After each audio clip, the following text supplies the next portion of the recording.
I love romance stories. I read dozens of them. A heroine who is surrounded by boys who love her. Although I prefer the villainesses. And on top of that, she didn't stay with the guy I like. Why? Why do you go with the toxic guy? Even though there was a time when I was in the middle of a fight between two guys to win my love. Yes, like the stories I like to read. But it's true, it was horrible.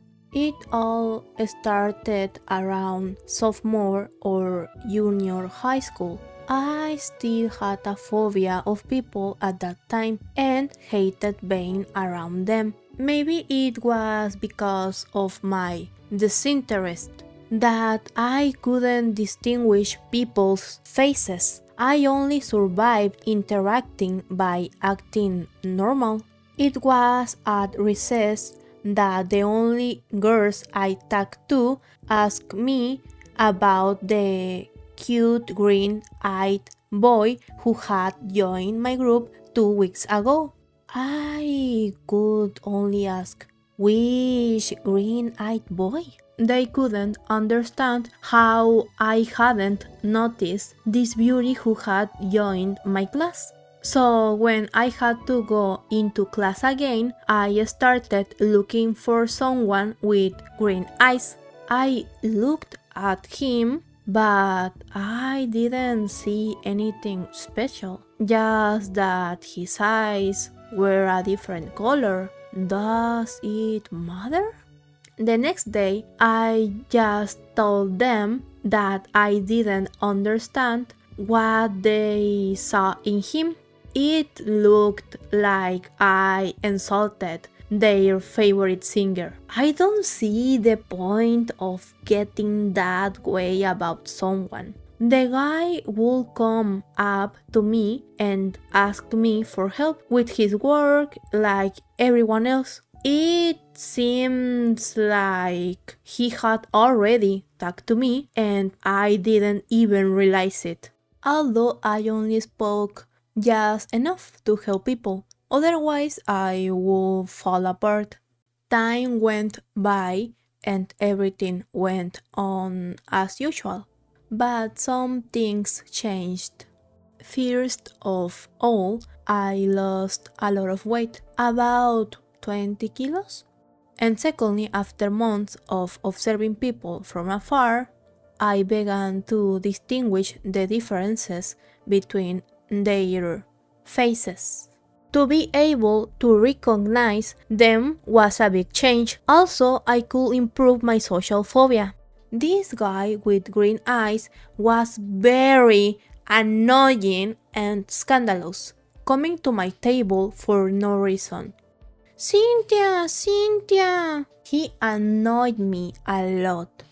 But with the improvement of my phobia, I set myself a challenge to go to a celebration held at my high school. So my mom did my hair and I wore clothes that fit my body and were not as baggy as my uniform. It's all good, I thought, until I got to the people in my classroom. They were all staring at me, but I didn't understand why. How pretty you are! You were always so pretty! You look perfect! I don't remember hearing those words since I was very little. Possibly that boy was in the group that flattered me, although I don't remember him, but he was always like that. Cynthia, Cynthia, listen to me. Let's talk about something. Cynthia, why are you so cold? I just want to be your friend. Cynthia. But I noticed that there was someone else who was looking at me with the same strength as that boy with green eyes, a tomboy with dark eyes and hair who wouldn't take his eyes off me. In the end, I didn't enjoy the party at all. Honestly, I don't like crowded places. But I feel like something changed after that day. Besides having that annoying guy hovering around my table, the tan guy started to get closer. He seems more attentive than the green-eyed guy. He wasn't being loud and shouting from the rooftops that he was trying to talk to me. But I was afraid. Why would such a cute guy try to be nice to me? Cynthia, I like you. Don't you wanna go out with me? What's he talking about? Hearing a person's declaration of love openly almost every day is embarrassing. More if it's several times in the same day. Once I count 3, but after a while I had the courage to answer no.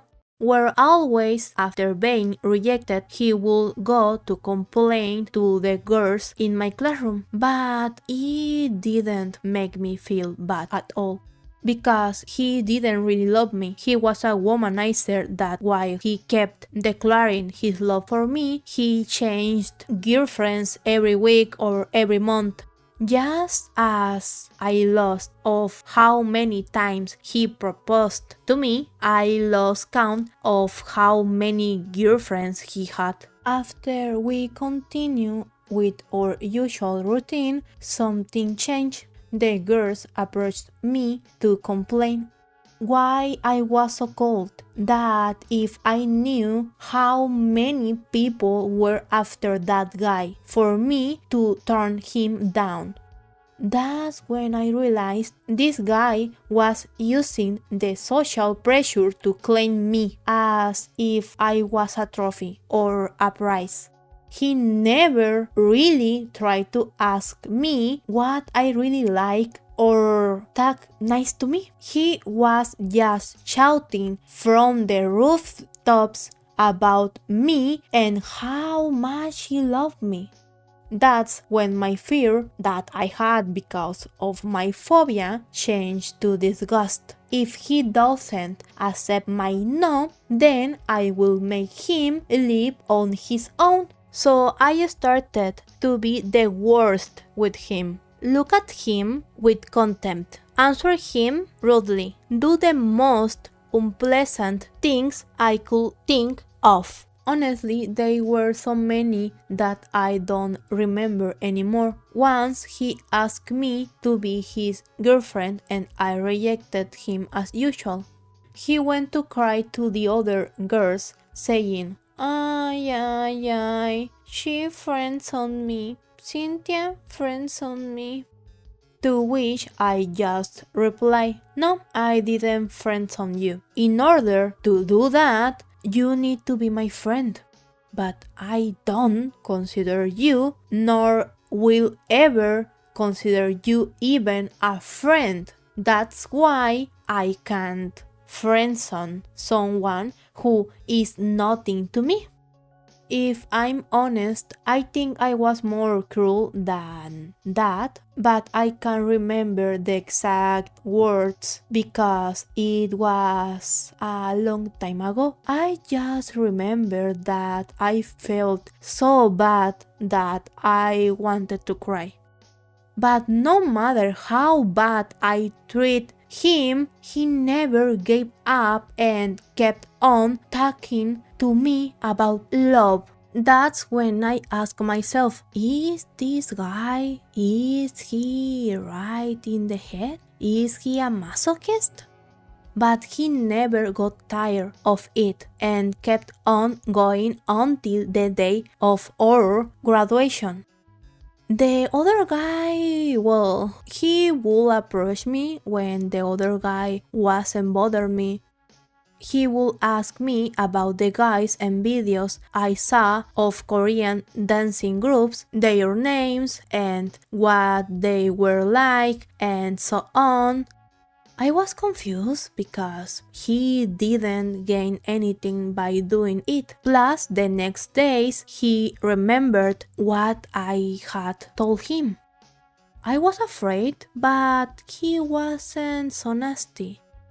That's why when he proposed, I couldn't say anything bad to him like I did to the other one, but I couldn't answer his feeling at that moment. But he can be my friend. We could start as friends. I thought about it for several days, just until I catch him.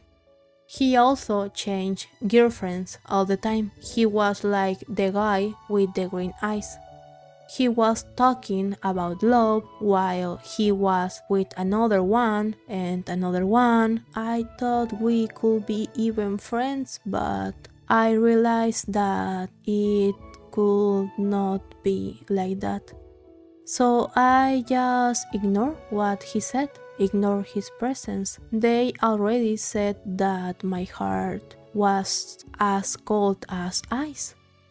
A little more doesn't matter. Anyway, why do I have to worry about unpleasant things?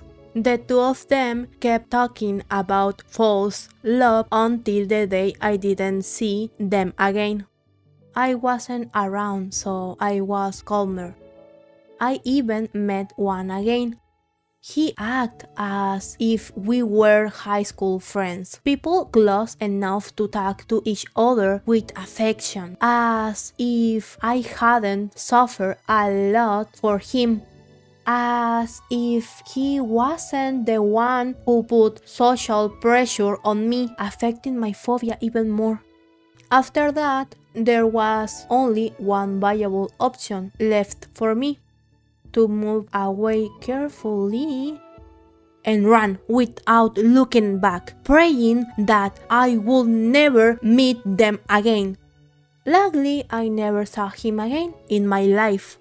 What a long episode I just drew.